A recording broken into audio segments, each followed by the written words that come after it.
Toby Keith was laid to rest today in a private service.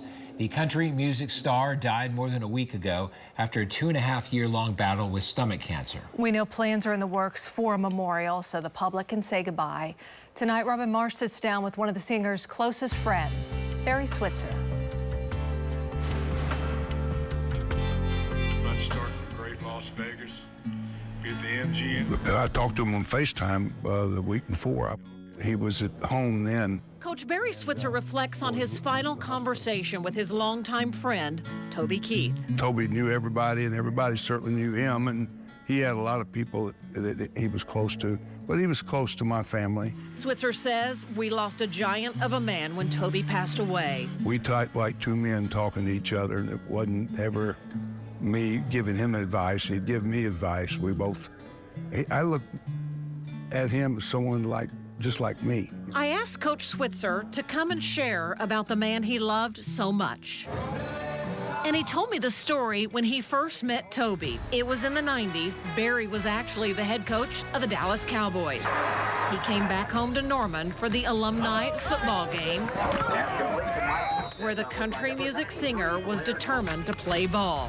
Coach Switzer told Toby that probably wasn't a good idea. And I told Toby right before he went in the game, I was standing on the sidelines, I said, "Toby, don't go out there. You're liable to get hurt, going out there." And he said, "Oh, no, I can handle this." First play, they break his ankle. I wouldn't ever let him get over it, boy. He just got crushed. I had to cancel his concert in Tulsa the next day, that night. There goes the show in Tulsa tonight, huh? I hated that for him, but he went on, and we've had a few laughs about it. That was the start of a friendship that lasted for 3 decades. Barry says he holds tight to the memories he has of Toby Keith. Spent living life together, 2 Oklahoma icons who love family, the Sooners, people, and a good time. Switzer says he would meet a fan of Toby Keith's and then pick up the phone and call the singer. People say, "I love Toby, da-da-da." I'd dial him up and I say, "Sing this guy's song. You're his #1 fan," all that. Toby bust out into something. How did you know how to hold her and please her? How did you know what to do? After all of the time I spent learning to love her and be what she needed me to. Tell me, how could I love her so much and then lose her so quickly to someone like you?" That's Coach's favorite song. And that just shows you right there what his character was and his heart was. He's an Oklahoman.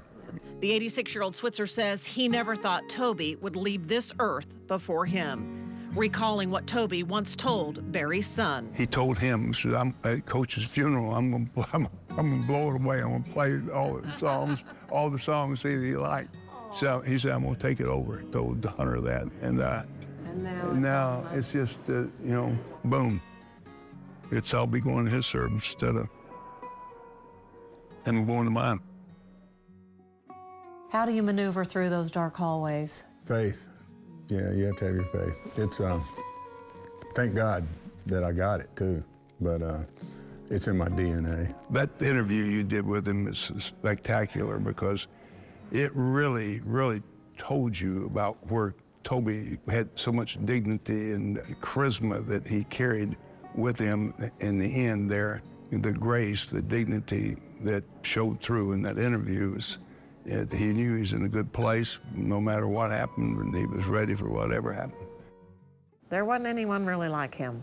No, there won't be another Toby Keith. There'll be some country music singers, but there won't be a Toby Keith. Not for Oklahoma, anyway. Robin Marsh, Oklahoma's own News 9. And when Robin sat down with Toby Keith in late November, no one knew it would be the last sit-down TV interview he would ever give. You can watch the entire interview in our special report, Remembering Toby Keith, next Wednesday night at 7 o'clock here on News 9.